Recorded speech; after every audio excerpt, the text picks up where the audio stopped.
flesh out these characters and fulfill like, oh, what is this character's deal? What's like how they work in an ensemble?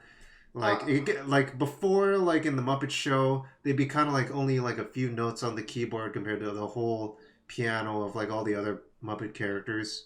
Like they'd just be playing music. But like now they're like actually fleshing out their backstories and like their personalities and stuff like that.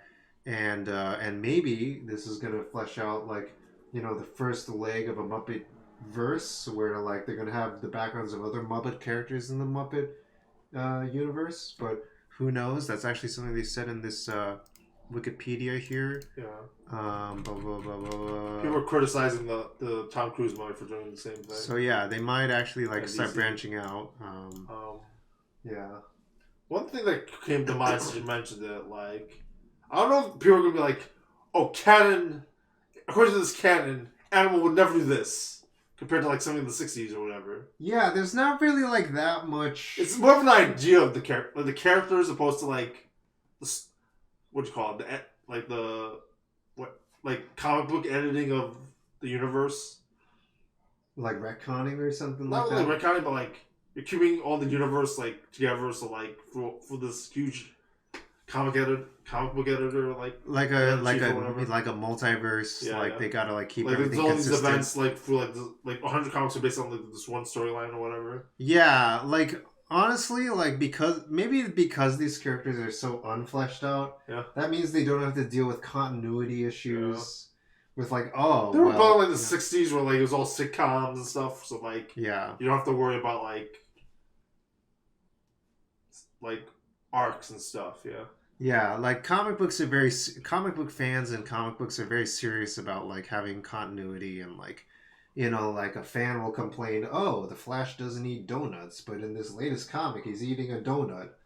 And then like, but he only has donuts while drinking coffee. Okay. Because there's gonna be one fan who points it out because in 1978 he says he doesn't like eating donuts and like so sitcoms don't have that issue really.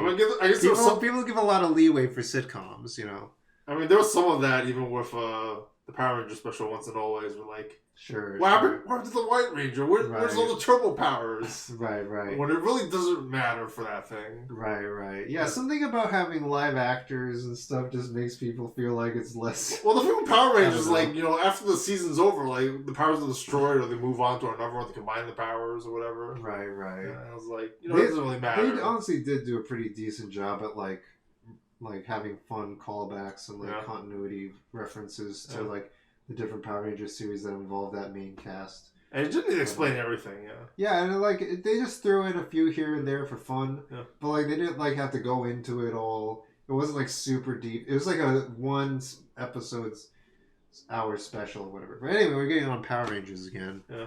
But like in comparison with this, like they have like 10 episodes. It's not that long where it's like it's really exhaustive. Yeah. But it's also long enough that like each episode has to have enough content to like actually kind of explore these characters. I thought the episode sizes were pretty good. Yeah, like especially when you got like 5 minutes of credits or whatever. Yeah, these episodes are like 30 minutes or so, and then like there's 10 episodes. And like you have the outro too, which is like another 2 minutes. Yeah, and then there's like a little stinger at the end or whatever. But yeah, like it's a pretty tight series. It's like a mini series really. It doesn't have to be too elaborate. They do set up a sequel, like a season 2 kind of, if they want to do that.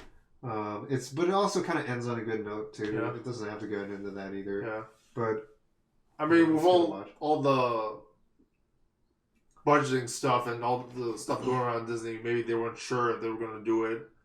First, they're going to see if this season does well. Yeah, with like the watch miss and everything. Yeah. But I think we're putting the cart before the horse now. Yeah. We should actually talk about like why we like the series, right? Because we've been talking for like 10 minutes about like side things and Power Rangers and stuff.